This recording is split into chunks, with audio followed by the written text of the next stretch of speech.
All right, let's do it live on a New Year's Eve edition of Cleveland Browns Daily. I am merely Bo. He is the great Z. How you living, buddy? Glorious. I miss your presence, but it's great to see your face. Well, it's of course in the honor of the great Bootsie, turning 9 today. Oh my goodness. A full 9, his last day in the single digits. Question. Was not pleased that I had to do my morning work at all. And had to sit around until, even though I made him banana pancakes, like the whole business for breakfast. Not pleased that he's like Buddy the Elf with his diet. Not pleased at all, though, that he had to wait until noon to be able to open his presents. But I think he's okay now. Speaking of Buddy the Elf, did you see him taking a... I did. It's unreal. I want the movie to be made of how he goes from being Buddy the Elf, the joyous guy, to that Buddy the Elf that we saw that appeared to be in great gambling debt with the mob hot on his heels. It's kind of a Buddy the Elf meets Bad Santa. Very much so. Yes, that's a very wonderful analogy. I think that they could do that it'd pretty be great. easily. Oh, yeah. Dark Buddy the Elf. Yeah, it'd be good. Just like an R-rated Buddy the Elf, I think probably wins. Oh, yes. Who did that? Is that Favreau? Favreau, yeah. Favreau? Yeah. He could do that. He could dabble. Run that back. Let me ask you a question right now. Nothing would please me more. Is Bootsie available to come in on the Zoom and say hello to the people? Let me see if I can find him. Yeah, we got to get. He's out there. I don't know what he's in doing. there. He's probably playing Fortnite. He's like, I'm in the middle of a drop, Dad. That's right. I know he's doing Brawl Stars. He was big Brawl Stars. Oh, is that the Marvel one? It's something they do on the phone or the iPad. Oh, okay. Brawl Stars. Brawl Stars. Yeah. I'll have to look that up. I think that's the Nickelodeon one. Oh, it's a Nickelodeon one? It's similar. Well, I could see him playing a Nickelodeon game with his contemporaries, and then when he goes and plays with when he gets online and plays games with his father's friends, that's when we play a more sophisticated game like Fortnite. That's when you play the Fortnite game. Yeah, he was pretty good. So nice little birthday for him. Yeah, I hope we can see him. We did track him down. We need him in here. I need to see my spirit animal on Only here for I don't know. I'm guessing. Let me hold on. Yeah, go. I can carry. I can talk for a second here. There's no doubt in my mind. I'm sure you guys. First of all, I want to say you're welcome to everybody. It was a banner week with the scores. Concluded with a very simple Monday night game that at times looked like it was in peril for the Fighting Pedros, but those who knew, and the Leones did just fine. Now, the funniest part about last night was... Hold on. Oh, is he coming? All right. Now you're live on the radio. All right. Happy birthday, Bootsie! What? He said happy birthday. Here, let me put an earpiece. Hold on, we got to give you an earpiece so you can hear us live. Ladies and gentlemen, we are joined right now on Cleveland Browns Daily by the great Bootsie on the day of his birth. The end of the year 2024 was also 9 years ago, right? Was the start of the Bootsie experience. Bootsie, what did you get for your birthday? What did you want for your birthday? What did you get for your birthday? I got a 4-wheeler. What? Oh, man. How many pieces of gum are you sucking down right now? 2. Bootsy, are we going to get a Vic later? Are we going to get a birthday Vic? Yeah. Yeah? All right, I'm going to look for you around like 4 o'clock. Okay. All right. Happy birthday, Bootsy. Love you, brother. There you go, Bye. bud. Thank you. Oh, man. What a human. What an absolute delight. 16 pieces of grape gum in his mouth. Well, why wouldn't he?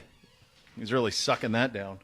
At 9, I'm Stop so to far do out of the game that I'm going to re-enter shortly. But at 9, are we on all permanent teeth? Are we on all adult teeth? No. No, so it's a mix. live, dude. Let that sugar flow free. Yeah. Who cares? It's a mix. It's a mix. Yeah, they'll pop right on out. No big deal. Oh, yeah. We'll get a new You're one. Safe, pal. You'll get a new one. You're safe. Nothing to see here. Yeah. So, yeah, he's good. He is so good. We're off and running. Yeah, while you were gone, I was saying you're welcome to everybody for a banner week in the scores. Very solid week.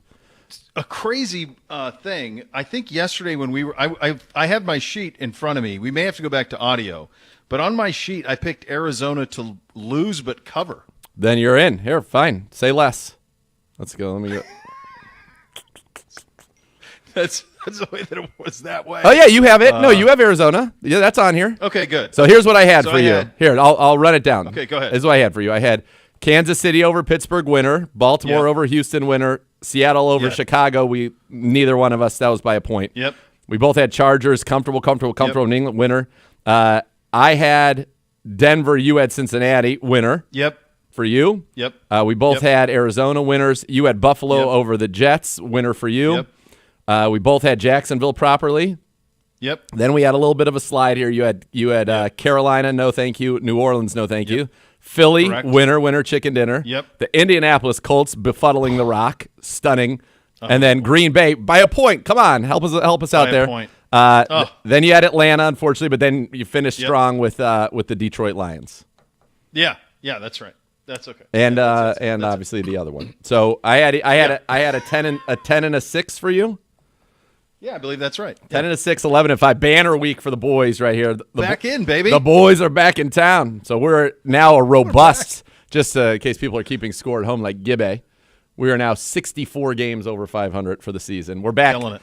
back in You're the welcome. right in the 30s. We're doing everything we need to do. So you're welcome. Only Dan Campbell coaches the game that way last night. And I love him for it. Yeah, so It's first off, of course, all the fourth downs that they didn't get in the NFC Championship, they got last night. They end up winning, and by the way, pretty game effort from Brock Purdy and the Niners and all of that. So here's the thing. My dad, this is what's so great about my father, which, by the way, I don't know if anybody's watching the new Squid Games Season 2, but if you are, anyone? No, Jordan is? Contestant number 100 is if my dad was in that game. It's great. It's the only lens I can view contestant 100 through now, and it cracks me up all the time. All right, so real quickly. So my dad, start of the game, we're talking go Niners. I said, yeah, have some pride, Niners. He said, let's get 2 touchdowns and a field goal and then lose by 10. That would be ideal.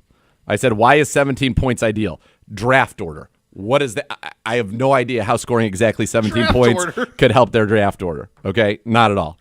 okay. This is great. This is real time. Now, This and the doesn't Niners make any offense sense. is humming. This is where he starts going, and this is like X's and O's Pedro, which is great. Haven't seen the offense look this good in 5 or 6 weeks. Kyle's no longer stale. It's nice to see. Purdy's money going back up. I said, ha. Then he gets off on a tangent about the sous vide. Won't connect to his app. It's driving him nuts. Okay. Back. Jahmyr Gibbs looks like a faster Barry Sanders and a more elusive Billy Sims. Holy cow. Wow, I said, wow, that's high praise indeed. He is pretty good. Greatest player of all time. He is pretty good. Then he gets into Billy Sims into Brock Purdy's nickname, which I was unaware of and didn't need to know. Then we get back to Jake Moody, their kicker. He's now missed 8 kicks since he returned from his high ankle sprain after 2 weeks on his kicking foot. Did he come back too soon? Question marks. And a bad ankle. I said. Then he goes, I wish Kyle ran. This is the favorite. I wish Kyle ran this type of offense all season. He did last year, but even Sue knew what next play would be most of the season this year. Stale for 12 games, fresh tonight. Sue. Even Sue, even his wife Sue. I said, Why well, does Sue have to take strays? I said,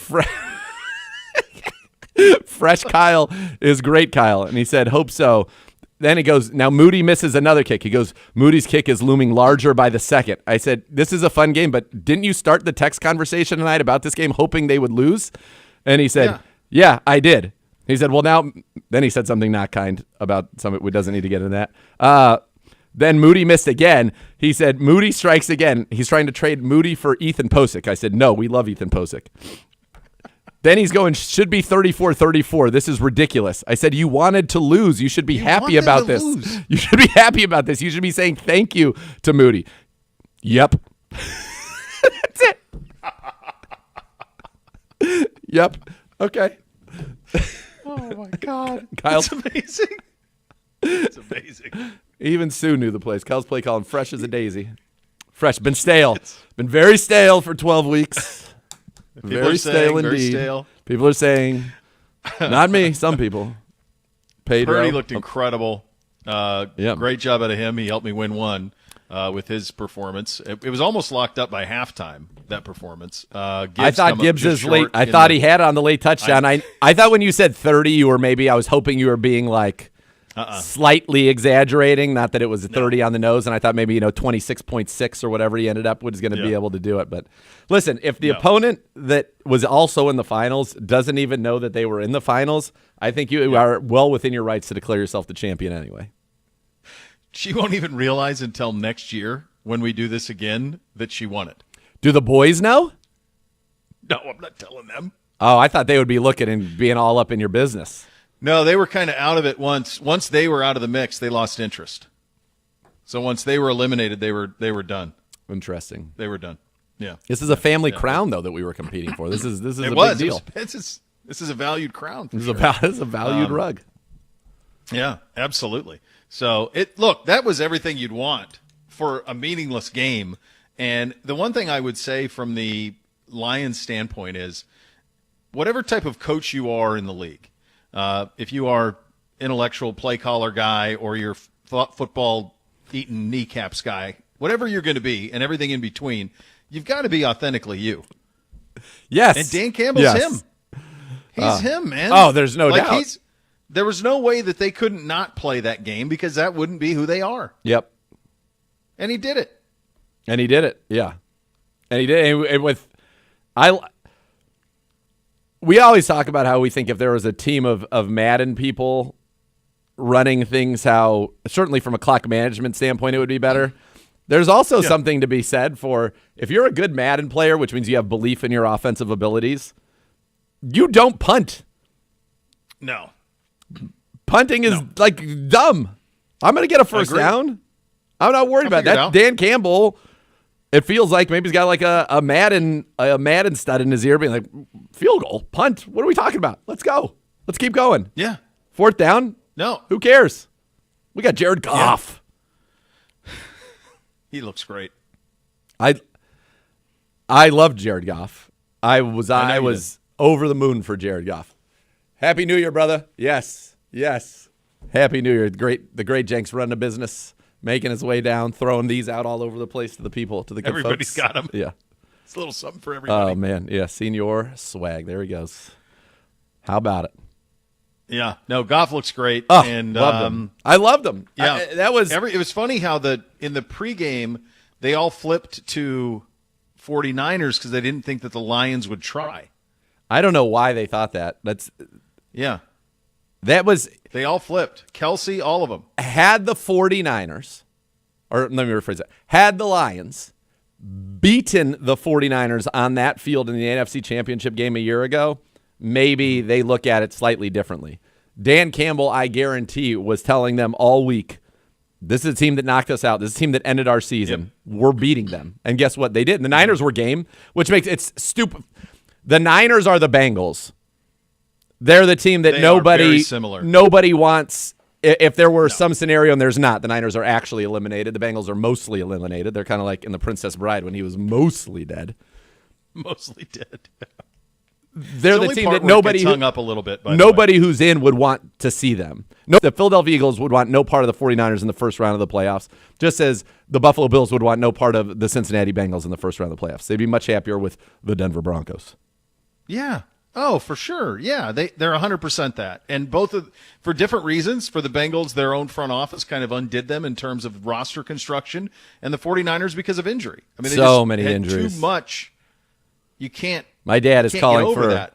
Pedro's calling for mass changes in their training staff. It's not working. Well, okay. He's got a handle on a lot out there. He's well read. He reads a lot. I feel like he spends the great majority of his day doing one of two things: reading articles about the 49ers, reading political articles, because I get probably 8 to 10 of each a day. And then the other time he's on Instagram finding sometimes funny, sometimes absurd, sometimes very Lord of the Rings centric Instagram like reels. And he sends those all day long too. So it's all they're like articles that say good read. Yeah. Or Instagram memes. Really? Yeah. A lot of good reads. A lot of good read. He might be if they had, when they had the documentary on John Football and they said, they tracked his film and it was 0.0. If they did that for everybody who was on The Athletic on consuming 49ers content, he might be number one in the world. Just a staggering amount. I also am remiss. There's a lot of conversation also about food and wine. So I should have. That's a good, well-rounded life. Yeah. He's a Renaissance everything man. you want. He's a Renaissance man. Even Sue knew. Even Sue knew the play calls. Kyle, so stale. G-Man, will you hop on here and give me a Kyle Shanahan? It's too fresh. No, don't do that. It's too fresh. Some people are saying it's too fresh. You mean that? No. No, we don't. mean that. G-Man is unbelievable with impersonations and voices. Really good. Yeah, we don't might be sitting on the next Caliendo here. We'll wait. I want to hear that. I didn't know that hidden talent. So Oh. next time we convene, I can't wait to see. Oh, it's Can't wait to quite hear good. it. It is robust. I can't wait to hear that. And he's got a Yeah. few. He's got a few horses in the stable. To use one of my, Yeah. since I grew up on a farm, one of my analogies. Yeah, you did. Sure. We get some have real hay made in a the couple of barn. roster moves for the Browns have signed running back John Kelly. He's back! baby. He's back. Oh, it makes me think of the voice there. Oh man, Kelly. Oh man, Kelly. Have signed John Kelly to the active roster and placed wide receiver Cedric Tillman in injured reserve. That's. I mean, it's obviously we didn't think he'd be. I don't know. There's something off there because that's a long, long time. By comparison, we've seen multiple times this season on our team where somebody suffered a concussion and then played the following week. Yeah. This is Season ending. The only precedent I can think where somebody missed this much time from a concussion is Tua. And this year he only missed 4 games. And we're talking about history, body going into the fencing position, all of that. Yeah. Like where everybody who was watching was like, oh God. Right. This was not that. It was obviously a blow to the head. And what's not ironic, what is scary about it for the Browns is you think about 2 kind of innocuous is not the right word, clear, traumatic blows to the head, ended seasons. Yes. JOK? Yeah. Nothing for weeks. Nothing. I mean, the most we've heard is from his linebacker coach, Jason Tarver, said basically that he's traveling around the country to specialists trying to get solutions. Yeah. And now Cedric Tillman, 6 games. And it didn't feel like we were any closer to him playing if there were more. No. No, it does. I mean, he's been put on IR today. And so it's not like we're even progressing towards. No, they're saying he can't play today. And a few weeks ago, he was practicing every day, albeit in a limited fashion, but he was practicing every day. Yeah. Scary. Wow. It's very, very scary. We've signed running back Aiden Robbins and tight end Cameron Latu to the practice squad and released kicker Andre Zmet from the practice squad. Latu was on the practice squad earlier this year. Robbins was with us in camp. Was number 49. Our team back in the building today. They'll practice at 3:25. Both guys have a chance to play on Stefanski, on Zappi, and DTR. Okay. Pick one. I mean, I think if I'd like to see Zappi. Just me talking. Sure. And if you're going to play him, play him.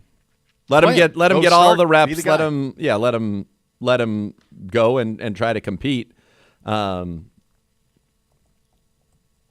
don't know what that means. I don't know if that means they haven't made a decision. I can't imagine we're going to do series alternating. You got to get into. I think it's hard enough to play the position. You got to get into the flow of the game, right? Do you know who's quarterbacking for them? For the Ravens, Yeah, Lamar Jackson. that's right. Yeah, I thought there was something maybe that I'd missed something, but No. Lamar Jackson. That's Yeah. it. Yeah, That's who's quarterbacking them, and they need to win. They're trying to win the division, brother. so there's no gamesmanship to it. No, and the spread is Just play one. Pick one. Let them go. What are we, 18.5-point dogs? yeah. Let them flap their wings. See if they can fly a little bit. Bit of an uphill task. It is a bit of an uphill battle. There's no doubt about that. It's this is going to be a tough one. Going to be a tough one. I just think if you're gonna let Zappi play some, give him all the reps and give him the best chance to go out there and put on a good performance. If you're going to stick with DTR, let DTR Same. get all the reps and play. Of course. Yeah. I mean, we've seen Zappi beat us here. So, I know. I've seen me do it. yeah. I called that All right, game are you ready for with this? Jeff Phelps. I can only be here for a half hour, so I want to do this story before I go. Okay. All right. So Saturday, this Yep. past Saturday, Yep. NBC wanted hibachi Yeah, the Hana. for his birthday. So he no names, please. He is No names. So he wanted the hibachi. His birthday was messed up. Beamsy got sick, and then we had broken wrist, and so we weren't able to have his birthday dinner. So we wanted to have hibachi. No names, please. So we go to have hibachi. So we're sitting down. It's we're early, so we ate at like 5. So we were the only ones there. Yeah, it was early. In our particular spot. But Yep. the way that the day worked, it worked out okay. Had a little brunch and then went into that. So had a lovely meal. Very standard hibachi experience. Which is great. Light on the yum-yum for me, heavy on the ginger. That's my double ginger. kind of way that No I yum-yum. roll. A lot of great work being done. Guy who's cooking it, chef guy, he did a nice job. Everything's good. Waitress is hustling around. Everything's good. At the end of the cooking portion of the meal, okay, the end of the cooking portion of the meal, the chef guy says, just so you're aware, tipping here goes entirely to the waitress. So if you'd like to tip me, you have to do so directly. Hand me something. That doesn't Now, seem... In my life, and I've eaten out a lot, you've eaten out a lot. I've never had anybody doing that job ask me for the tip. Have you? No. Have you ever felt the need to tip the chef or the cook? My assumption is that they're being compensated more For their job. And I thought that For their there job. would be some... The tip probably goes through everybody, the people who are cleaning Yeah. the dishes, and everybody's getting a prorated portion of that. Okay. So I said, okay, thanks. Thank you. Good to know. Good to know. Right? Yeah. Finish eating. Question. Are you Yep. Often, no names, please, at establishments such as that, you could have been seated with multiple families. Were you the only family at your table? We were the only family. Gotcha. Okay. Only family. So, very good question. So, comes time to go, get the ticket. You pay right at checkout, right at the table. Now, you just pay there. Tip standard 20%. And away Enjoy we go. yourselves. Away we go. See you on down the road. Yep. As we're going to leave, Stop it. he spots me. The chef. Yeah. From across the restaurant. And starts walking towards me.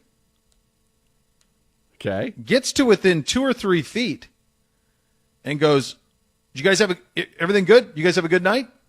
Hope you had a great night. Yeah, thank you. Did. Awesome. Thanks." It was a shakedown. Oh, yeah, he was looking for yeah. I'm surprised he Have you didn't. ever- I'm surprised he didn't come at you with more of, so what wasn't up to your standards tonight? What didn't meet your standards in the cook? I told my wife, I go, this is like something that would happen to LD. I can tell you he would be not having it, number one. I'll also say that other similar establishments have not ever encountered that, ever, in my time. I've never encountered that in my life. And Ever. I've frequented many such around the country, really. Yeah. No, never. Isn't that something? Yeah. And Almost walking us out as if I was going, that would make me change. I'm really surprised he approach. didn't come at you with, so was there something wrong tonight? Yeah. Was something in the the preparation, was the show no good? I'm It was surprised fine. I'm surprised he came But out to be fair, Yeah. he didn't throw shrimp. There was no sake waterfall. There was no, it was just a standard cooking. Did he do the train? Did the train for Okay. a little bit. Did we get Little no bit of a fire train. though, right? No fire? No, there was a little fire. No big fire though? Was there a big fire? I think that's standard. For a while, certain Did you get the establishments volcano? did not go that way and went to no fire, and other establishments were geez. still big fire. I think you still got to have some fire. Well, yeah. The volcano, the train, it's the same. It depends. They call it the volcano. It's the onion, and sometimes Yeah. they move it around. They go choo choo choo choo choo. Right. Chugga chugga Yeah. chugga. Yeah, yeah. Never seen anything like it. No shrimp flip. No. Was there some good flippity-floopity? Minimal. Yeah, But to be fair, I don't need any of that. what do you think? Okay, let's back it up. What do you think he was looking like? If you'd given him, let's call it a 5. You reached in your pocket, said, "Sure, thanks a lot. Here's a 5." Is he happy with that, or is he looking for a 20? Felt to me like from the what he was insinuating is that he deserved the same compensation as the waitress. Oh, so you'd like me to pay 40% on Yes. at a hibachi restaurant? Which, by the way, those aren't cheap. No, I mean, I think it's family of all 5, baked you're in. There's a reason it's 300. all baked in there. Yeah, that's where I am. What are we doing?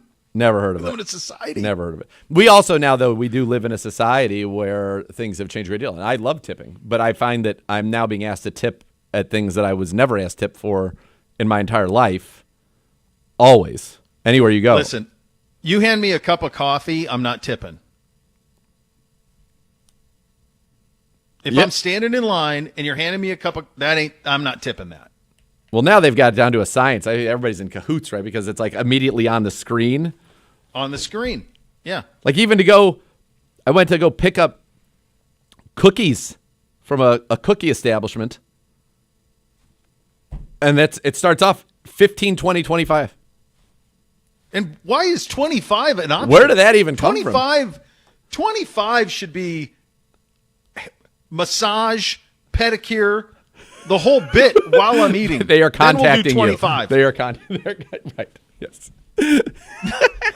25 is like an option. Well, it's under No. 20 used to be, and I think 20 was COVID. I think generous. 25 got it in COVID when people were saying, "Oh, thank you for still providing these services." Yeah, and I think that fine. it became more, which is fine. We're not fortunately not in a global pandemic anymore. I don't know, but I mean, and I've always been a 20. Like even when 20 was considered Always. crazy, because there was a time when 20 was nuts. Like There's I no told question. my The dad that I standard did was that, and he 15. was like, "What are you doing? That's for exceptional best service yes. of your life." That's exactly it. That's it exactly. And But Zago, 15 if was he didn't standard. like if service was not up to Zago standards, he'd leave you a penny because he didn't want him to think he forgot. He wanted him to know. This is what He I is think. the most interesting man in the world. Oh man, Zago, epic. Yeah. Oh my gosh. Yeah. So that was it. It was crazy.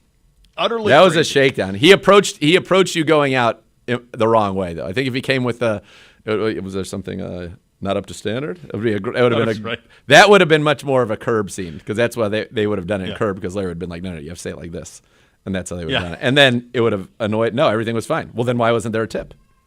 Well, I did tip. That's right. I did tip. Well, you didn't tip me. Right. They'd have That's a it nice exactly. back and forth. That's exactly Take how it up would with go. her. It was crazy. Take it up, or whoever, her or him, whoever the server was. Take it up with them. Split it all up however Split you it want. up. Yeah. It ended up costing me $4. I assume someone's getting a taste of that. They're right.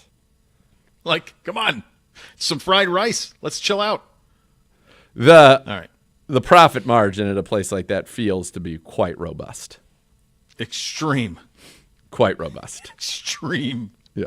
Yeah, go read about a hypothetical founder and how well that all worked. Very well. Yeah.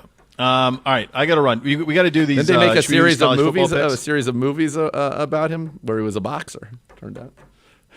Isn't that the guy's name? I think so. I think you have that right. Yeah. Penn State's going to cover. Texas is going to cover. I've got. Well, we can do Georgia on Thursday because that'll be that. No, we can't. This is all done tomorrow. It's all done tomorrow. Yeah. All right, I've got Penn I like State Georgia winning, over Texas the winning. Irish, and Georgia over Notre Dame, and Ohio State over Oregon. And the team with the biggest gripe in this is that Notre Dame should have been playing Boise State and Penn State should be having to play Georgia, and the Final Four should have been Notre Dame, Texas, Georgia, and Ohio State. Well, the biggest gripe is Oregon because they're the number 1 seed and they got to play the Buckeyes and they're underdogs. They're underdogs. That's right. They're underdog. That's how stupid this thing is. Yeah. One other thing I got to do before I go celebrate Bootsie. Bootsie! I want to talk to you about my great friends at Jim Beam this year to celebrate Friendsmas. Jim Beam wants to share a little cheer. Purchase a bottle of any Jim Beam family brands, receive a $10 rebate to use towards your holiday festivities, whether you're getting together with friends at your favorite bar, buying ingredients for cocktails at home, or visiting the Jim Beam Friendsmas shop. Jim Beam is here to help you have the best Friendsmas ever. Visit JimBeamFriendsmasRebate.com to learn more and redeem your $10. Jim Beam, Kentucky Straight Bourbon Whiskey, 40% alcohol by volume. Copyright 2024, James B. Beam Distilling Company, Claremont, Kentucky. Drink smart. All right, you got Coach to look forward to. You got the Joe Thomas half hour to look forward to. You got a Microsoft Minute to look forward to. Oh, baby. We're just getting warmed up here, kids. Those are your hot topics of the day, presented by University Hospitals, official healthcare partner of your Cleveland Browns. You listen to Cleveland Browns Daily on 850 ESPN Cleveland.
Well, welcome back into Cleveland Browns Daily. When a medical mistake causes you injury, call the medical malpractice attorneys at 1-800-ELK-OHIO. Elk and Elk, proud partner of the Cleveland Browns. Time now to go to the podium presented by Vivid Seats. Purchase your official fan experience package today for the ultimate game day. Here's head coach Kevin Stefanski.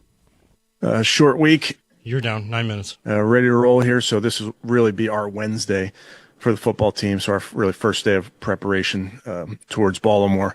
We'll have a walkthrough today and then kick it back up Thursday for tomorrow, which will be our Thursday for a practice. So starting the work week, division opponent, and then just make sure we have a really good week of prep, get to know these guys again. Haven't faced them since October, so just going back to school on them now. But with that, I'll take any questions. Yeah, Kevin, just wondering who will start at quarterback for you on Saturday? Yeah, I'm going to work through that this week, Mary Kay. There's certainly a chance that I could play Bailey and Dorian in this game.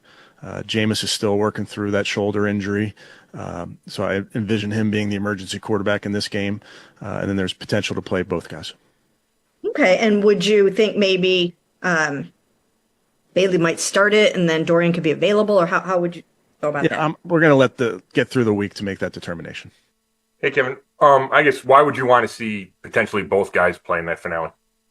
Yeah, I think we're just going to work through the week to make that final determination, Scott. But ultimately, Bailey has been a guy that got here. Haven't seen him in a game just yet. Dorian is a young player who's using all these reps to get better. So there's a scenario where we do that, but I want to make sure we get through the week before making a final determination. And then we saw the news that Sed got put on IR. And I know concussions are all different, but is there a long-term concern here, or he expected to be fine, going forward? Yeah, you're right, Scott. They're all different. You just have to treat any injury with the symptoms and those type of things, and certainly we'll do that and follow the protocols with concussions, of course. But I'm confident that said we'll be ready to roll. 2 questions. Did I miss something on Jerome Ford? Do you have an update on him? You didn't miss anything, Jeff. All right. Yeah. No update just yet. With this being Tuesday on the calendar, obviously we're going to work through a lot of injuries throughout this week. And I'd put Jerome certainly in that group that we'll see how he progresses based on how he feels. And then can you give your assessment on the way Dorian has played in these 2 games? Yeah, I think so much for me is as a team we have come up short, and certainly there's things that I know I can do better. We as a team can do better. Obviously, it's always going to start with taking care of the football, so that's something that we'll look to do a better job of this week. Hey, Kevin, I know after the game it sounds like Pierre had a head injury or was being evaluated for one. Is he in the protocol officially? He is. So with John Kelly coming back, obviously you guys have some familiarity with him. How could he help you this Saturday? Sorry. I think it's just like you said, it's familiarity with John, knowing the system, knowing his skill set, his strengths. Those are important as you're trying to get ready on a short week. Yeah, Kevin, will you plan on sitting anyone for this finale to take a look at young players, or aside from the quarterback position, are you approaching this just like any other game? Yeah, if guys are able to play physically, they will play. And then just obviously this has been a very difficult and disappointing year for everyone involved. Just what do you hope to learn about your team and some of these guys, if there is anything to be learned in this finale in Baltimore? I think all these games are important, Darryl, and obviously we'll reflect on the season at the end of the season. But I think the guys understand this is a great opportunity for a football team. It's a great opportunity to go compete. Yeah, forgive me if you already answered about Dave Njoku, but is he going to be able to play in this game? No, haven't talked about Dave just yet. We'll see. Put him in the group that we're going to see how he does throughout this week. And when you, once again, I know I've asked this before, but when you look at your offense, last week, Jerry Judy was the only receiver that had one more than one catch in the game. And it seems like whoever is at quarterback, that's going to be a tough road for him if you don't have David, and now obviously you don't have Sed. So how can you maybe get some of these other guys a little bit more involved? Yeah, I think for us, Mary Kay, we trust all those guys at the wide receiver position, at the tight end position, at the running back position. We trust all those guys that can catch the ball in the pass game. Obviously, Jerry got a lot of attention in this last one, but we are looking to stay balanced, of course. But I think it does come down to there's guys that are on the field, we trust them to go make plays. Kevin, if you do decide to play Zappy and DTR, would you divide it by half? Working through all that, Tony. Well, I'll kind of update you guys towards the end of the week. Kevin, this is obviously Rodney McLeod's last NFL game. What can you say about him and what he's given to you guys for the past 2 years? Well, whatever I say, he's going to hear because he's sitting about 10 feet away from me. So you owe me, Rod. He's a pro's pro. He's a joy to coach. He brings it every single day. He's a tremendous leader. And all the superlatives that I say about him as a football player, he's a better person. He's a new dad, so if he looks tired, that's what that is. But great person, has played great for us. So I'm a big Rod McLeod fan. What are you hoping for this? Obviously, you want to win, but what are you hoping for him for this last one? Yeah, well, I'll let him address that, but I'm hoping for him to help our football team. Hey, Coach, Happy New Year. I know you're singularly focused on this week, and excuse the awkwardness of this question, but have you talked to ownership about your future and whether you'll be back next season? Yeah, for me, Tom, I do have the singular focus. I have the blinders on to this week. I have a lot of conversations with ownership. They've been extremely supportive this season. Obviously, they share in the disappointment for where we are right this minute, but really the focus is on this game. And since Coach Vrabel is no longer around, can you just reflect on the time you had with him? And are we sure that he's going to interview for a coaching position and not a middle linebacker spot? Yeah, Coach Vrabes is one of my favorites. Just a rock solid human. Was a great help to this football team, a great help to me, a great help to our scout team defense. He's going to do great. Part of adjusting that his contract was letting him get a head start on some of these interviews, and I think a team will be lucky to have him. Hey, Kevin, I'm going to squeeze in two quick ones. I know that you said you're working through all the injuries, but nobody to this point you can already rule out for Saturday because of injuries. Correct. Okay. Thank you. And then second, as you do kind of, put a bow on this season on Saturday, we've asked you a lot about, a lot of the changes on the offensive coaching staff and obviously Ken Dorsey coming as offensive coordinator.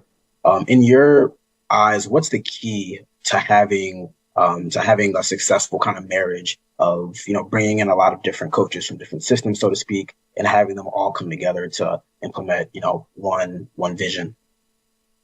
Yeah, I mean, it's not going to reflect on the offense yet. I think those are the type of things you talk about at the end of the season, but that's our job as coaches, to put a system together that, we all believe in, that we all work to, putting our guys in positions to succeed.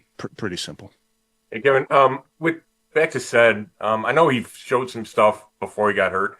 I'm just curious, what you saw from him and how disappointing that you didn't get to see more over this last month and a half. Yeah, certainly disappointed for Sed. He was playing well there until he was injured, which was a shame. And like we talked about, his opportunities grew as his play time increased, and he was out there. So he'll work real hard. I think he's certainly a young player that can continue to improve, and that'll be a big part of this offseason for him. But of course, there's disappointment that he wasn't able to continue that strong work that he had when he was playing. That's Browns head coach Kevin Stefanski live at the podium there. As always, that is presented by Vivid Seats. All right, when we come back, we're going to go around the league. Is that right, or do you want to go around the league right now? We're going to go around the league right now. I don't want to wait either. Yeah. No, Talk to me, neither. G-Man. So, Chiefs planning to rest their key starters in Week 18. 24 days without meaningful action. Yeah, but they know the drill. They know what to do. They've had bye weeks all the time. They never no problem. Okay, Kansas City resting makes sense. Yes.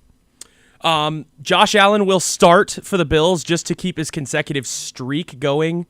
He has some kind of consecutive starts streak going on. Okay. So he'll start, he'll hand off, and he'll come out of the game? That's what I assume, so yeah. Okay. Kyle Shanahan, John Lynch, not going anywhere. Don't you worry. Why would they? Don't know. The question was posed to the 49ers ownership. The answer was they're not going anywhere. No. Play calling was fresh. You heard it.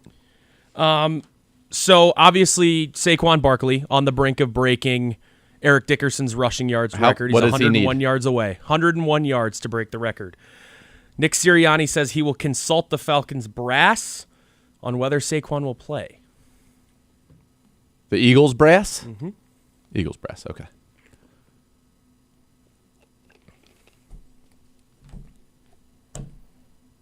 If he goes through and gets 101 yards and then you sit him down and he breaks the record and he doesn't get hurt, that'll be great. Well, remember, we were talking about that during the game. Yes, I felt like Sunday. they wanted to get him to 2,000 and then that was it. If they were going to go for, they should have just kept riding him going in that game. But chasing a thing like that, I mean, I would absolutely be stunned. If he were to get hurt, the blowback on that would be absolutely immense.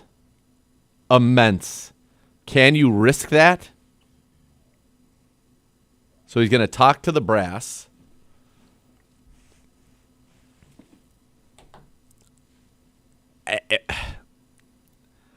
If it were me, I'd have to say, can you guarantee me you won't get hurt? Of course you can. So, no, we're trying to win a Super Bowl here. Yeah. That's the job. Yep. Has he been great? Of course he has. But we're trying to win a Super Bowl here. What are we talking about?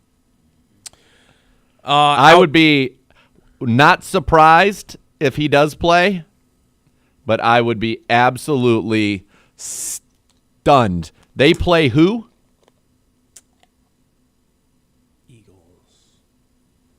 I don't know.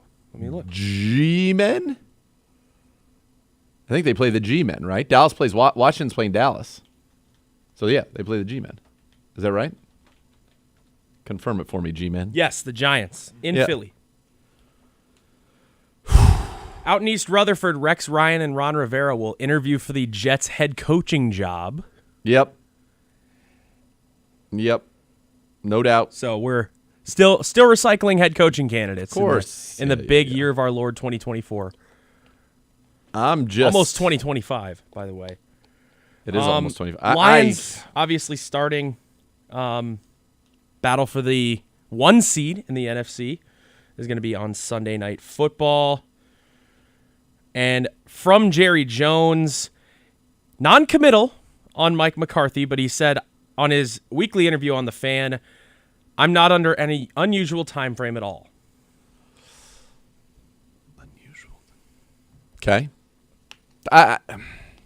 They had been very successful prior. Obviously, he's lost his quarterback. So this is going to be, that'll be an interesting one because that would be, I think, a very simultaneously very desirable job and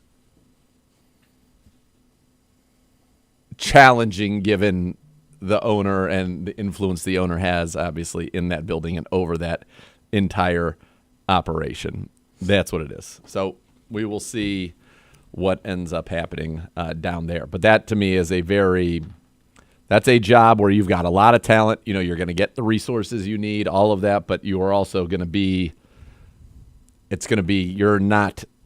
you're always working for the owner, but in that case, the owner is the GM. For sure. And it becomes, I think, that right. makes And it more we challenging. had that discussion about would that work with Bill Belichick, right? Because we thought Jero would maybe want to go get him. Yeah. But Bill's a guy that's going to want total control. He is going to want, yes. And that's what we see at UNC right now, which that'll be fun. Absolutely. Yeah. All right, hour number 2 coming up, kicking it off with the Hoff. By the way, speaking of around the league, came across this stat. Jaden Daniels made NFL history by throwing a touchdown pass in the final 30 seconds of 5 different games this season. That is the most ever. The rookie has ice in his veins No doubt he most certainly does. All right, when we come back, we got the half an hour number 2. We still got the Microsoft Minute. We got the great clip of the game, all that. It's going to be great. It's going to be awesome. New Year's Eve tonight. Everybody be safe. Plan ahead. Supposedly the weather's going to be very bad tonight around midnight to 1 o'clock in the morning when a lot of these parties are going to be ramping up. So just please, everybody, be very safe out there. All right. Hour number 2, Cleveland Browns Daily, brought to you by Bally Bet right here on 850 ESPN Cleveland.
OBM, the preferred provider of copiers and document services for the Cleveland Browns, who can tackle any size office. Call 216-485-2000 or visit ohiobusinessmachines.com. Hour number 2 of Cleveland Browns Daily, presented by Ballybet, an official sports betting partner of your Cleveland Browns, kicks off with the Joe Thomas half hour. Oh, baby!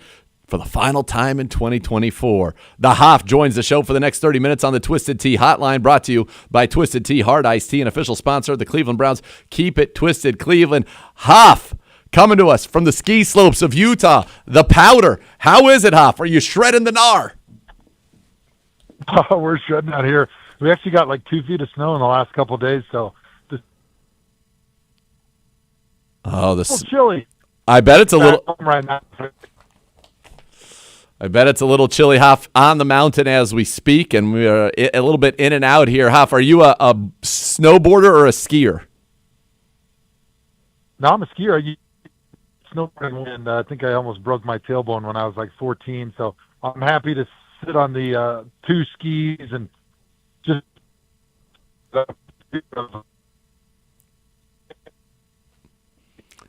I think we're having a few technical difficulties accessing the Hoff because he's out there living his best life, as quite frankly he should. What a better way to end 2024 and bring in 2025 than in an elite place such as Utah. Kev, let's see if we can get him back.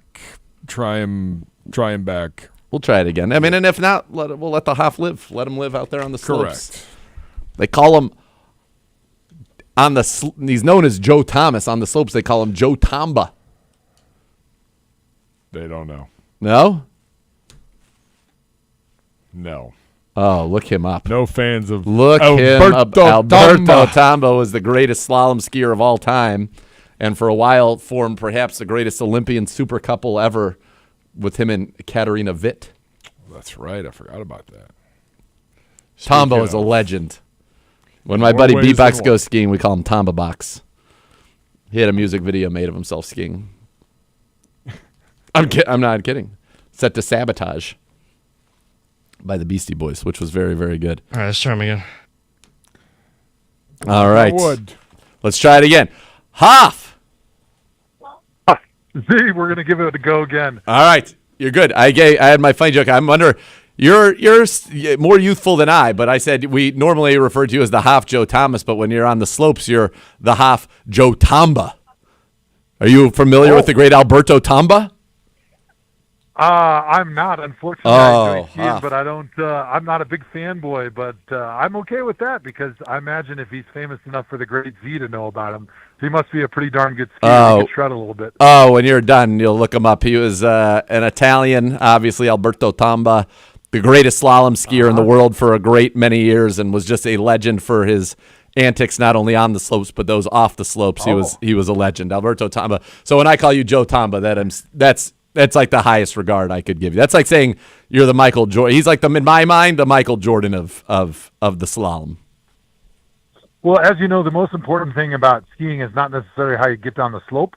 It's how you do the après ski. So if he was a legend at the après ski, that's like the kindest thing you've ever said to me.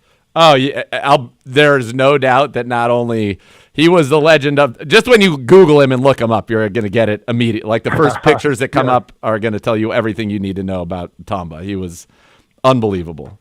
Unbelievable. I can imagine there was some fine Italian ladies up on the slopes that he wooed from time to time. At one point, yeah, he was linked to, and I said this was maybe the greatest Olympic power couple ever. At one point he was dating Katarina Witt, who was quite good on the ice as a figure skater back in the days of Germany. But nonetheless, we digress, Hoff. First of all, Happy New Year to you, or almost New Year. How are the slopes treating you since you said two feet of powder out there? Yeah, we just had 2 feet of powder. It's been awesome. We got all sorts of kids. I'm actually out here with Colt McCoy and Evan Moore, a couple former teammates from the Browns. Yeah, so how about it? They brought their kids out, so we got 11 kids between the 3 families. So there's been a little slow pace at the beginning, but it's starting to pick up, and we're kind of spreading out by skill level, which is nice. So we're starting to shred a little bit more now. So wait, okay, break us down. Give us. I know your scouting report at the left tackle position. Elite. What are we on the slopes here? What are we dealing with? Are we double black diamonds, Hoff? I mean, I'm terrified of that stuff. Yeah, you know, I'm I'm a guy that skied a bunch as a kid till I got to high school, and then hung up the skis for a while during my high school football days, and then through college and the NFL, and really just picked it back up when we moved to Germany. And so I've really enjoyed it. But I'm about a B- skier. But as you can imagine, Evan, he played basketball at Stanford and football, so he's an amazing skier. Skied his whole life. Colt just is one of those guys that he picks up golden tee, smokes you ping pong, he kills you skiing, athlete. biking. It doesn't matter. Yeah. He's just an athlete. So I try to keep up with those guys. And then we got the kids. We got some of our older kids that are all pretty good athletes because all of us married college athletes, and so the kids. The gene pool on that athleticism in their DNA. I was going to say the gene pool right now floating around to Utah. Perhaps it's the likes of which they've never seen. It's very strong. It's quite strong. Run me through a typical day here, because as you mentioned, we're here not just to ski and après ski, but we also have to tend to the young ones, tend to the flock. How are we able to? As I know you're a man who is very good at mixing in, obviously, the responsibility, the business as it were, but also the fun. How do we get all of those things to work out? Yeah, so we kind of got like 3 levels of skier. You got, like the dads, the parents, some of the older kids, and so we're kind of splitting off. Then you got the younger kids and a couple of the moms that are a little bit more conservative. Yep. We don't need to name names. And then thankfully one of the McCoys. That's right. We don't need to name names here. We're not. I expected you to go. We don't need to name names. Annie. I thought that was coming right there. Yeah, Annie. Yeah, it's coming. Must have cut out there. And then my daughter Reese, she's 6. She's a pretty good skier, but obviously she can't keep up with the rest of everybody. So we got one of the local college girls who's like on the ski team, taking her around the slopes, and she's in dreamland, getting the attention of anybody that's older, right, all day. Like that's heaven. I mean, I was hoping that she would take me skiing, to be honest, but I got banished. Oh, Huff, this is great. This is as if you and I are just talking on the phone, which makes it a lot of fun for everybody who's listening in right now. Absolutely. The inner monologues of the greats. I just called your cell phone. Yeah. You mean this is on the air? Oh boy, how about it? Yeah, we're doing radio.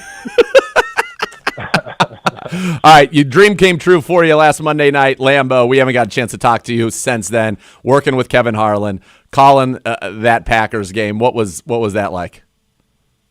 Yeah, it was awesome. My dad and my son got to come to the game. Right, And, the 3 generations. It was so cool. A dream for my dad, who grew up obviously a huge Packer fan. Took me to my first NFL game at Lambeau Field, and now being able to take my son to his first game at Lambeau Field, being in my opinion, most historic stadium in all of the NFL, with the history and the legends that had played there through the years. And then obviously me being up in the booth and being able to work with Kevin Harlan, surely a guy that will go down in the Hall of Fame of sports broadcasters. And unfortunately, we got kind of a pooper of a game. Yeah. With the first shutout of the season, with the Saints being shut out because they really had none of their best players. I mean, Kamara was out. Taysom Hill was their out. Quarterback, obviously. Chris Derek Olave Carr was out. Shaheed. Right. Olave was out. Yeah, it was like their starting offense out. Going again. Yeah, exactly. And the Packers were very healthy going into that game, so it wasn't exactly a great game. But as you know, when we would go and play preseason games at Lambeau, one of the cool things about being there is it doesn't really matter if it's a blowout. Like the fans are going to stay from beginning to the end. Oh yeah, it's probably the only NFL stadium I've been to that fills up for preseason, and if it's a blowout, people don't leave early because it's not like you're really worried about beating the traffic in Green Bay, Wisconsin. Yeah. So everybody just sticks around. So it was still a great atmosphere right to the end. That is awesome. What was something that, you've worked with a lot of the greats, in the broadcasting profession. Was there anything that you either thought was awesome about the way Kevin Harlan did some things, or anything that maybe you learned from him, or a pointer he gave you, or a compliment he gave you?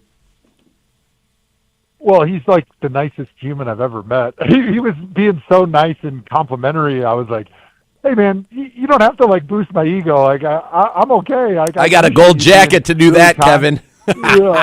Yeah, I appreciate that, Kevin. But I think the thing that's the coolest with him is, we're calling a game that's a 30-point blowout, but he's still so excited about every play, and he just sounds like every play's the last play in the Super Bowl, and that's infectious, like being around you, doing radio with you, doing TV, doing stuff like that. Even if maybe it's not the most exciting game from the fan perspective. You bring that energy, and it's infectious. And so being in a booth with somebody like that is really, really enjoyable because it just brings the most and the best out of you, and you're dialed in the whole You're game. having fun. I'm not looking at my phone one time because you're just having fun with them. Yeah, I love that. I love that, Hoff, and I love the pure joy that we get to have when we work together. It makes it's you're not working, you're just having fun, which is a glorious thing. Yeah, absolutely. All right, let's talk a little bit about ball. Miles, last week, first one ever to get to 100 sacks before 29th birthday. This week, first one ever, 4 straight seasons of 14 or more. You said in one play, he's the last guy you would ever want to see. And on his first sack of the game, we actually just broke it down on X's and Joe's, myself and the other Joe Hayden. He does kind of like a Euro step to beat a double team that's crazy. He sets up the tackle. He's in a wide 9, big step out to the right to make him thinking he's going wide, and then almost literally hops and levitates back one stride on his left foot, and he's already through a double team where the guard's coming over. He just beats it's the speed, power, grace, all of it is it's stunning. I mean, he is when they triple team him, sometimes they're able to contain him, but if a double team's not even enough. Well, I think what makes him so difficult to double team is because he's got a side-to-side movement with so much power. Yes. Like when he puts his outside foot in the ground, and like you said, he does that Euro step, he covers so much ground and he's able to explode to full speed off of that one leg, which you don't really see that. Like guys can usually do that in a straight line, but Miles' ability to do that laterally, I think is where it kind of takes into the next level. And it was cool. You get together with the boys, me and Colt and Evan, we were watching the Monday night game a little bit as we were having some cocktails with the kids and the wives. The kids weren't having the cocktails. We were doing the cocktails, but they were still running around. And so we're watching the game, and we were talking about Nick Bosa and how impressive he is. And I go, yeah, Nick's amazing. I never got to play against him, played against Joey. But I said, Nick Bosa, he's like the poor man's Myles Garrett because he does a lot of the same stuff with his ability to bend, with his ability to hit full speed off of one step. But Myles is 280, and he's 6'4", 6'5", and he does it. Whereas Mick is like, 6'2", 260, maybe something like that. And so I think that, like, Myles, like you said, he is the Bowser of pass rushers. He is the final boss when you got to go against him because he is so powerful. He's so strong. He's got that speed. And if you try to double team him, he can still cover so much ground laterally that it's difficult to keep the double team around him, right? Because he could split you. Then if you get too tight, he can go laterally so much quicker than you can that he just covers that ground and is just such a difficult matchup against anybody. Like I'm trying to think back. I don't think I've seen anybody just block him one-on-one, lock him up for a whole game ever. Like I can't remember one dude. Like situationally, yeah, you get behind and they're throwing the ball quick, sure, or they're running boots and things like that. Yeah, you can hem them up. But just one-on-one pass rush, I can't remember thinking back to the great tackles he's played against of somebody that just, he had his number today. Miles wasn't able to win those one-on-one battles because it just never happens. No, and that's for good reason. It's just a stunning accomplishment, obviously, the things he's been able to do. I wonder for you if you felt this. I was talking with Isaiah McGuire, who I think has really come on very nicely for the Cleveland Browns, his ability to get to the quarterback, make plays in the backfield, play the run, all of it. I think he looks like absolutely, if you said, yeah, we're starting Isaiah McGuire next year opposite of Miles, I'd say great. I think that's wonderful. And I was asking him this.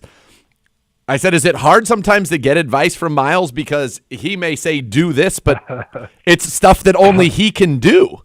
And I wonder for you as, left tackle, and I know you've tried to be so generous with your advice and your, demonstrating things. I remember watching you one-legged hop back down the field, practicing your kick on one leg for 60 yards, and you went faster than most people could run. Do you find that almost as a challenge for you, especially, you're as a coach this year, that you can say, hey, these are the things, this is what you do, but maybe you're the only one who's capable of doing it.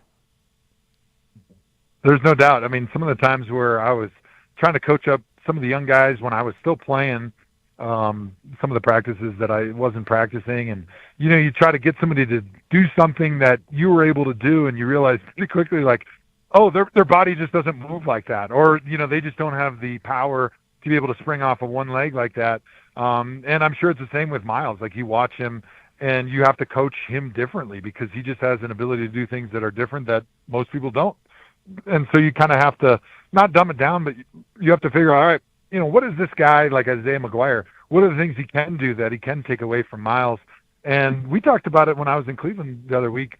When I see him sometimes, I do see some of those things that Miles does that he's picking up, like his ability to just explode off the ball when the ball is snapped, his ability to put that outside foot in the ground and transition from what looks like a speed move up the field to powering a guy, which I think is so important. That's, to me, the most important thing that a rusher has to learn when they go from college to the NFL is, all right, in college, a lot of times, you're just a better athlete. You can go around guys all the time. You can set them upfield, come inside. But in the NFL, guys are better athletes, so you have to be able to threaten with power occasionally, or guys are just going to sit light on their heels, and they're going to force you to beat them with power. And if you can't do it, you're never going to win a rep. You know, I've played a bunch of guys like that who they're eating people up early in the season, but then all of a sudden you get a chance to go against them, and you're like, okay, they can't beat me with speed because I'm quicker than most of the guys, so I'm going to make them – I'm just going to play big. I'm not going to punch my hands. I'm going to just sit back and invite the bull rush. As soon as they bull rush, you just catch them, and then you sit down and it's over. And so I've seen Isaiah be able to develop that bull rush, which is so important to get at tackles to have to anchor, to put their feet in the ground, to be able to continue to beat them inside and outside. And I'm excited to watch that duo. I think, like you said, it's a great pairing to have those guys opposite so that you can't have teams just always double and triple teaming Miles. And not to mention when Mike Hall's out there, I think he has been so impressive. And we've seen him win as a defensive tackle. They've even put Mike Hall at 6'3", 300 pounds on the edge, and he's getting around some of the best tackles in the league as an edge rusher, which is insane to me.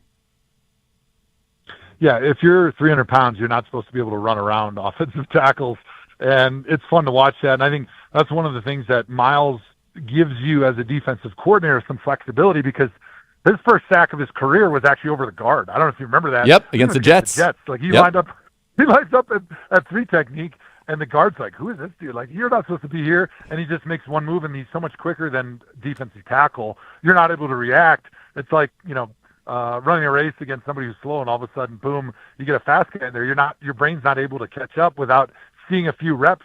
And so I think having the ability to have pieces that can line up at different positions on that defensive line. So all of a sudden it's third down, and hey, I like my matchup, Miles against the guard. Or once you slide a guy inside, it's a little bit tougher to just figure out a double team because you don't have the ability to put a tight end in line or a receiver to chip or running back there. And so a lot of times, like, this is why Aaron Donald was so dangerous, is like you can always try to slide to him, but if everybody on the defense knows he's getting the center and the guard sliding, well, then it opens up twists and double teams and an ability to twist and to penetrate and one-on-one matchups away from where they're going, so you get some predictability in the pass protection scheme. And so I think being able to have a guy like Mike Hall, hey, put him at defensive end, hey, run around him or run over this tackle, and then put Miles opposite, and then you can kind of predict what protection you're going to get. It really opens up your ability to run then different stunts and different pressures, because now you know which way the offense is going to be sliding. There it is, right from the words from the mouth of a Hoff. He's telling you exactly why it's tough. And those are the things that I would say it's so hard. This season has been so difficult, and obviously we're struggling so much offensively outside of Jerry Judy. And you'd say, Jerome Ford's had some moments and Njoku's had some moments, but we're struggling, generally speaking, offensively. Defensively, the idea that, Mike Hall is coming on the way he has, that Isaiah McGuire's coming on the way he has, there are things to be very encouraged about on that side of the ball. The Hoff just broke down a couple of those for you there, which is great. Hoff, I don't know while you were shredding out there, if you heard, but Kevin Stefanski did not name a starting quarterback, said we might see both Bailey Zappi and Dorian Thompson-Robinson. What would you, if you were the one making the decisions, what would you do in this final game? I would put Bailey Zappi in there because I think we've seen DTR in the last few games. He's operated the offense. He's made some nice plays with his legs, but just consistently going through progressions, reading the coverages, hasn't been, I think, where you want it to be for a guy that you're saying, hey, he's in the mix, potentially maybe as the backup, or maybe compete with a job early on. And you want to see what Bailey Zappi is, right? He's done it at other places in the NFL. And I think you need to give him a look with some of the weapons that we have, because like you mentioned, Jerry Judy really coming on, impressing people. And you saw some frustration last week, maybe not getting the ball when he thought he should have from DTR. And so I think it makes sense to give Bailey Zappi a look, right? This is what this game is all about. It's a look to figure out, all right, who are these guys and where do we fit them into our puzzle going into next season, going into the off season, DTR got his opportunity, and now let's give Bailey Zappi a chance to show what he's got with some of these weapons. Yeah, I think you're right about that. Bailey Zappi, he started 8 games in his career, has a little more experience, was so productive at Western Kentucky, setting all those records there with the Hilltoppers. And as we saw him against the Browns at Huntington Bank Field a few years ago as a quarterback of the Patriots, completed 70% of his passes, threw for over 300 yards, and a big Patriots win. So we've seen it in person. All right, let's talk a little bit about the playoffs right now. Hoff, couple predictions for you. Final team to make the playoffs in the AFC, Denver, Miami, or Cincinnati? Good question. So Denver, Denver has to win. Denver has to win, and they're in. Or if Miami and Cincy both lost, they would be in as well. Denver is playing Kansas City, who is resting all of their starters. Miami, if Denver were to lose, Miami would just need to beat the Jets, and they would be in. If Denver and Miami both lose, Cincinnati would have to beat the Steelers, and then they would be in. Big B setup there. I appreciate that. Yes, sir. I'm going with Denver. I that was who I was going to say is, to me, the most well-rounded of those 3 teams. I think I haven't heard if Tua's playing. I know he obviously didn't play against us. Not sure if he'll be there, but yeah. I guess for me, Miami, even if Tua does come back, it's tough to have a big layoff like that. And with a timing offense like they run, with as much as they rely on because Tua doesn't have the big arm to wait till somebody gets open, right? He's thrown to a spot. It's tough to just jump back in right where you were. And then with Cincinnati's defense just being so poor and also needing help, I really think that for the Broncos, they're a more well-rounded team. They're going against the Chiefs team that is resting their starters, and so obviously not as motivated to get the victory as Denver is. So I think Denver's a team that gets in, and then once they're in, I mean, they can be really dangerous. Like they're a team that has a good amount of balance. They can run the football a little bit. Obviously, Bo Nix has played really well for a rookie throughout the season, and they're a team that I don't think anybody wants to ask to see in the playoffs. No, you're right. I think they are a tough defense. That's a tough football team, and we'll see how that goes. Yes. I think the trend is that he will not play. Will not play. Denver, I think Denver's going to beat Kansas City's backups to get in anyway. I think it's going to end up being moot there. Yep.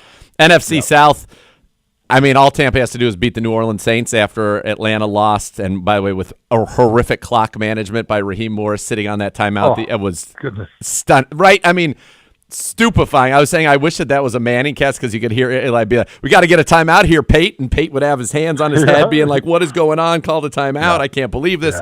But that's going to cost them. That's going to cost them their ability to be in the playoffs because there's no way Tampa loses to New Orleans, right?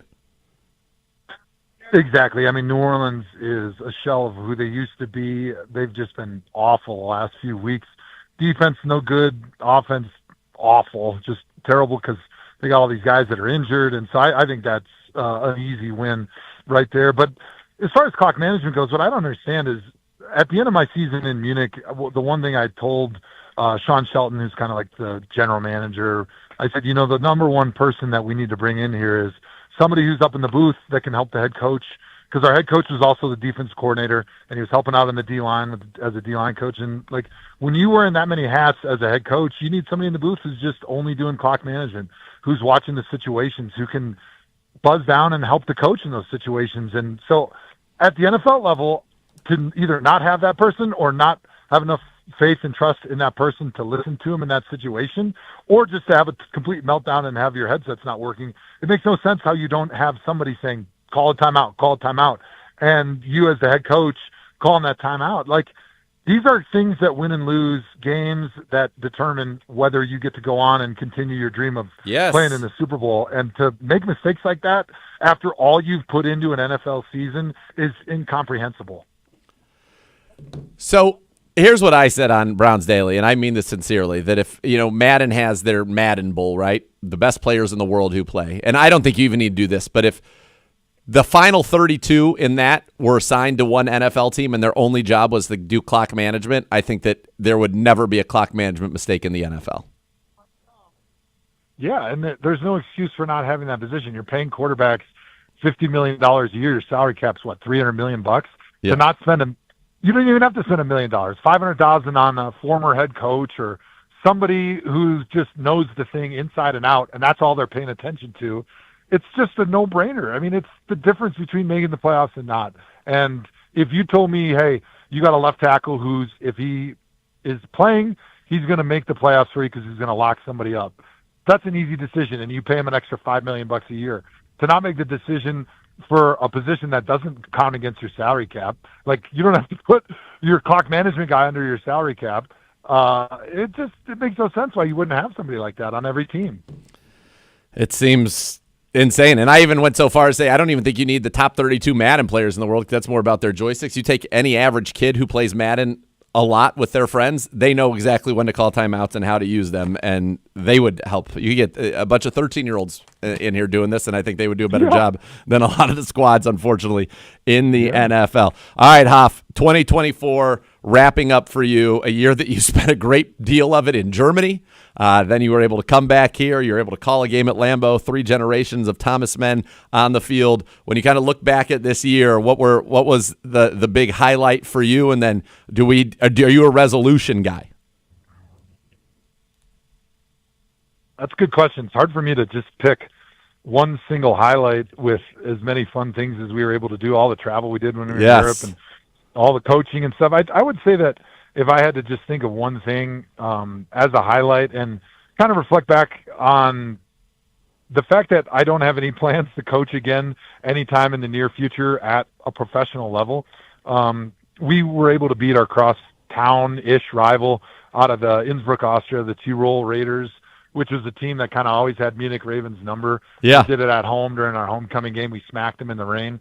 I think that's probably the highlight, just that one memory. That's awesome. There was other memories that were just as emotional and just as enjoyable, but I think the fact that that may be a one and done for me, at least for any time in the near future, that's probably the one that I would think that sticks out the most in my memory as I go into the new year. And as far as resolutions go, I've never been a guy who really makes the big resolutions, but as you know, like football season's winding down, especially if you are not doing the playoffs, if you're not in the playoffs like the Browns. And so you get a little bit more family time, a little more time at home, a little less travel. And so you can get a little bit more dialed in on just, all right, what are the things I want to focus on, whether it be your health or your exercise, diet, your family, your friends, whatever that is. You just get a little more downtime, a little more opportunity to be more of a homebody. And I always kind of enjoy that time of the year and kind of catch up on the honey-do list at home a little bit. Even Hoffs have honey-do lists, folks. How about it? How about that? Well, Hoff, go out there, have a great time on the slopes.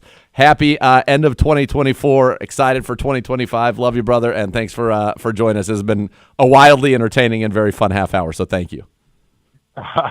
I appreciate it. Happy New Year to you and your Steelers fan there behind the Pittsburgh other mic. Peepaw. Thank you so much.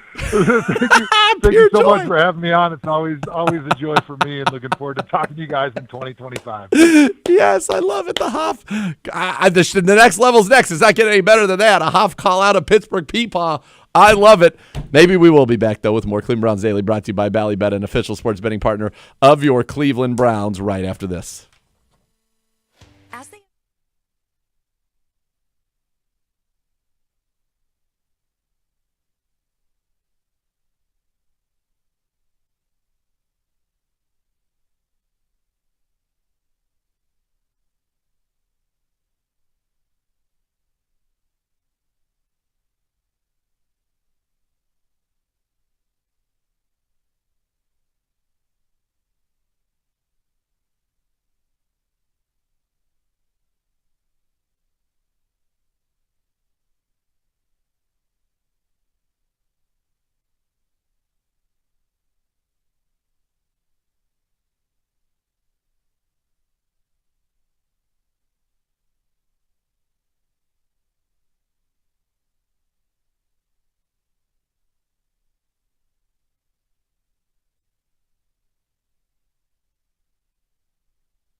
For nearly a century, the Rumpke family has operated one of the nation's largest waste and recycling companies, providing top-level services to residential and commercial customers alike. To learn how they can help meet your sustainability goals, visit rumpke.com to learn more. That's rumpke.com to learn more. We head back to the podium now, presented by Vivid Seats. Purchase your official fan experience package today for the ultimate game day. Here is Browns' number one wide receiver, Jerry Judy.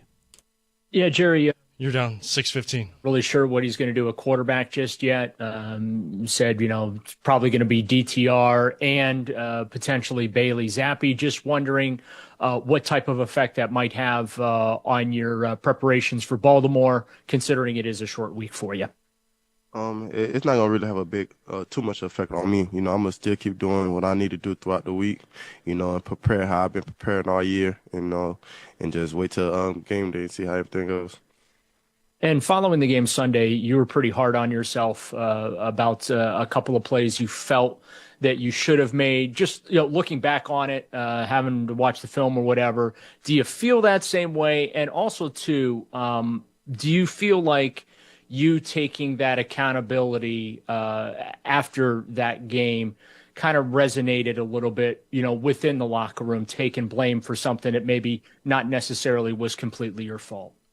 I just think, me personally, I just think it's the truth. I think there was like 3 balls that I needed to catch. It was big play moments that would have helped my team be in a better position. So, me personally, I feel like that was just what it was and what it is. Yeah, Jerry, what can you tell us about what you've seen so far in practice about Bailey? And I don't know if you've been able to catch too many passes from him, because I know he's been running the scout team and stuff like that. But what do you think of him so far, and what you think he might be able to do if he gets in the game? He got a great arm. I know what he done in college. Broke all records. I think I seen him play a little bit when he was at the Patriots. So he a great passer. Great reading the defense. Gonna be excited to see him out there get a little opportunity to play. Hey, Jerry, I don't know if we'll get a chance to talk to you again since I won't be there Saturday, but how would you reflect on your first year here in Cleveland? Bittersweet for real. The season ain't go how much I planned. We will always want to win, always want to be able to go to the playoff, but unfortunately that's not been a situation here. But overall, it's been a little frustrating not being able to win games how we want to, but I feel like there's gonna be better times ahead for sure. But you personally, first 1,000-yard season, was it a success for you personally? Yeah, first 1,000-yard season. Very blessed. But yeah, don't really matter if you ain't win no games. Hey, Jerry, kind of off of that, I asked you before if you still saw the potential of what this team could do, and you said you did. I'm just wondering, for you, as you entered this last one of the season, looking ahead to 2025, what are some of the characteristics of this team that you feel good about, that you feel has potential moving forward? Just the team. We just got a lot of dogs and a lot of fight. We got players in the locker room that's not gonna give up, no matter what the record is, no matter this the last game of the season. We still got a game opportunity this week to go out there and get a win. And I feel like everybody in the locker room have that mindset. And still gonna work hard throughout the week just to be able to come out there on Saturday and get that W. Did it surprise you at all, through all the kind of adversity you guys faced, that you guys were able to band together? It didn't feel like things kind of crumbled in other ways, at other places it might have? Yeah, most teams, struggling the way we've been struggling this season. A lot of players probably give up and quit, but these not the guys we got in the locker room. We're gonna just keep fighting, keep moving forward until we get to where we need to be at. Okay, Jerry, we know how frustrating this has been team-wise, but you're 6 receptions away from breaking the Browns' all-time record for catches in a season. That's got to be a goal at this point. What else is there, right? Mm-hmm. I didn't even know that. Now that you told me, if it happened, it happened. Fortunately, it happens with a win. Hey, Jerry, Sed was put on IR today, so it'll mean he misses the last 6 games with that concussion.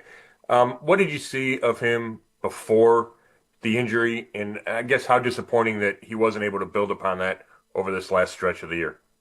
I know it's very disappointing for Seth, and especially for the offense. Seth's a big piece in the offense. Great playmaker, big physical receiver that could catch the ball in the middle of the field, deep. He had a big 2 touchdown games that helped us win that game. I know it's pretty frustrating not having him out there, but his health is more important than anything. And I don't know if you even know this, but you guys are like 18-point underdogs, which is pretty big in the NFL. Does that add anything to the? I know you guys are always looking for some type of motivation. Does that make that list? Um, 18 important dog, man. We don't really look at that for real, but it's another team, another opportunity to go out there for a win. We're gonna fight to get that. Yeah, Jerry, last week again, after the game, you mentioned that you wish you could have made more plays for DTR. So now he might get another chance to play in this game. What have you seen in him? What do you hope to be able to do for him in this game? I seen the more he played, the more confident he get. So I just want to be able to make every catch that comes my way, every catch that he throws to me. That's the biggest goal for real. Just make everything easier for the quarterback for real. Just make my plays when it comes to me. All right, that is Jerry Judy having a phenomenal season, obviously, for your Cleveland Browns, the leading receiver on this team. A chance to etch a place in history. We heard about that with the receptions. Also a chance to get into the top 5 single-season yardage leaders, or even get into the top 3 if he has a big game on Saturday against the Baltimore Ravens. Time now, before we do that, boost your game day this season with the Ballybet Sportsbook app. Place your first bet of $25 or more. You'll get $150 back in bonus bets. Ballybet, an official sports betting partner of your Cleveland Browns. Time now for the Microsoft Minute, powered by Microsoft Surface, powering a better game. My final thoughts on the Browns and the Dolphins from last Sunday. And again, I kind of talked about it. What have been the highlights for me, during these final portions of the season? And a lot of them have come on that defensive side of the ball. And a lot of it has to do with some of the young players. Obviously, look, Myles Garrett getting that sack record, getting to 14. He even really had 3 in the game, but they took one of them away. Getting there was awesome to see. But you look at this defense and the guys that are playing well, and some young players playing very well for your Cleveland Browns. Isaiah McGuire, start with him. I think he's been sensational, and you're seeing it every single week, him play at a very, very high level. In this game, he had 5 quarterback pressures. He had a sack. Myles had 6 quarterback pressures. So he was right there with Myles Garrett. He is making plays, a couple of tackles for a loss. He's been sensational. Mike Hall Jr., his ability to be disruptive and to get into the backfield and make plays jumps out at you when you watch the Cleveland Browns on tape. I love seeing that from him. I think Mahmoud Diabate's continuing to play well. Devin Bush had 3 tackles for a loss in this game, 3 of them. He continues to play very well. And then another one, Jawan Briggs, believe it or not, was the Browns' highest graded player on defense at Pro Football Focus this week, a 90 grade. And he has been consistently good. His weekly grades have gotten better every single week.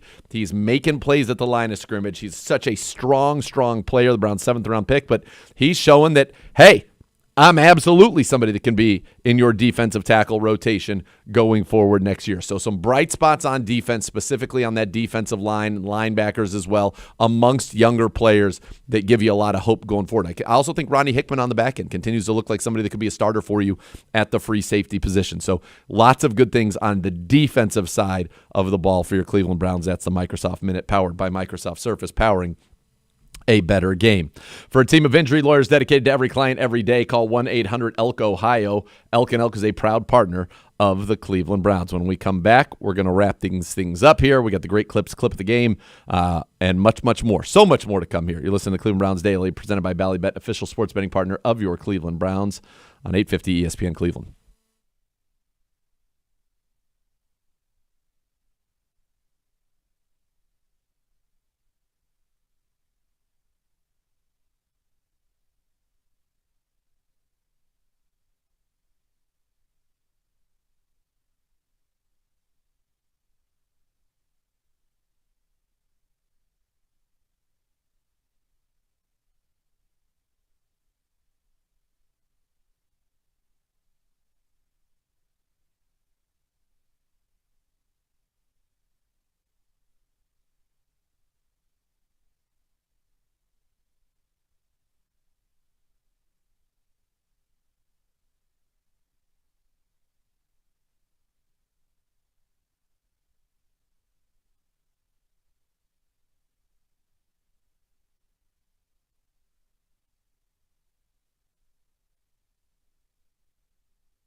For the first time ever, witness Inter Miami CF take on the 2023 MLS Cup champion Columbus Crew at Huntington Bank Field on April 19th. Learn more and sign up for presale access by visiting huntingtonbankfield.com/crew versus Miami. Time now for your great clips. Great clip of the game. Great clips. It's going to be great.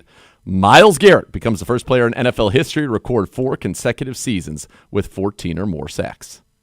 Emerson was chirping with Mostert there, who caught it. Now Huntley is going down.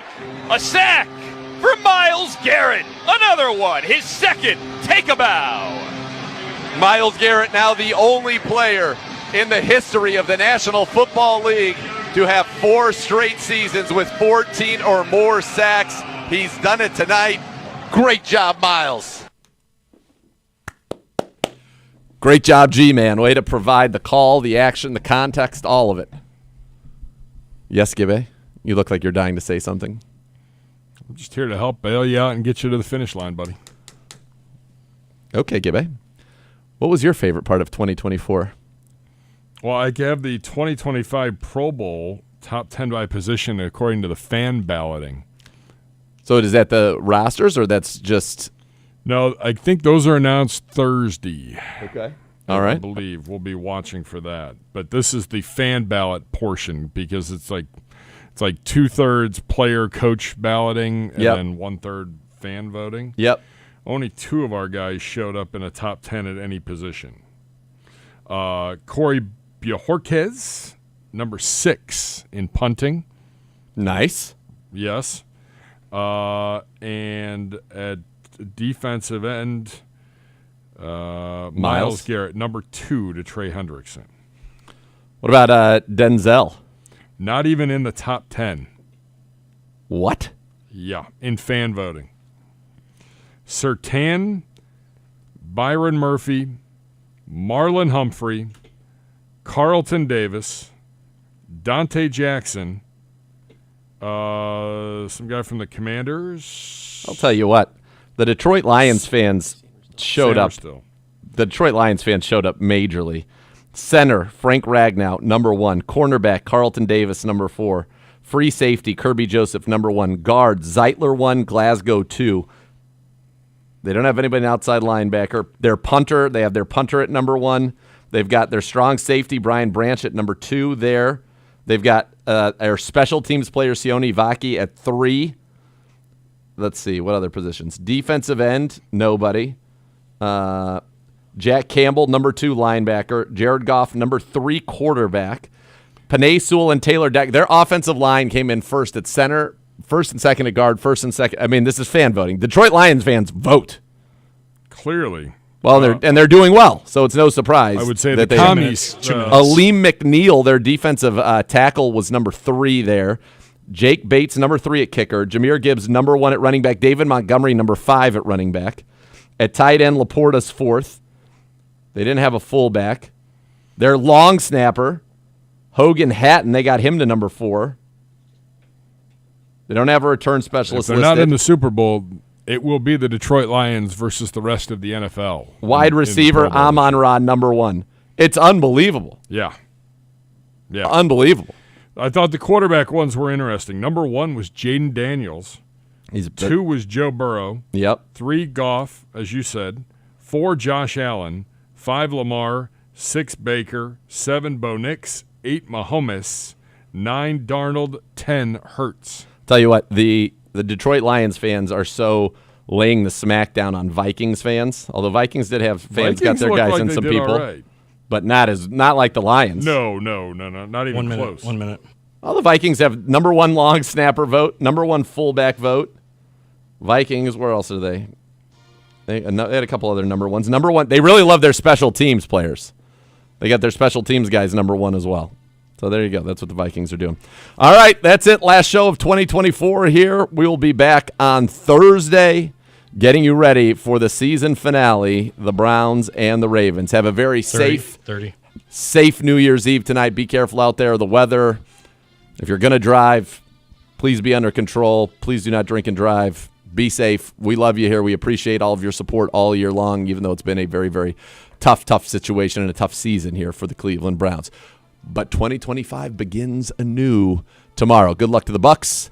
Good luck to the Browns. Good luck to all of you. Hope that 2024 was all you wanted, and 2025 will be everything you need and want it to be. The next level is next. Thanks for listening to Cleveland Browns Daily, brought to you by Ballybet on 850 ESPN Cleveland.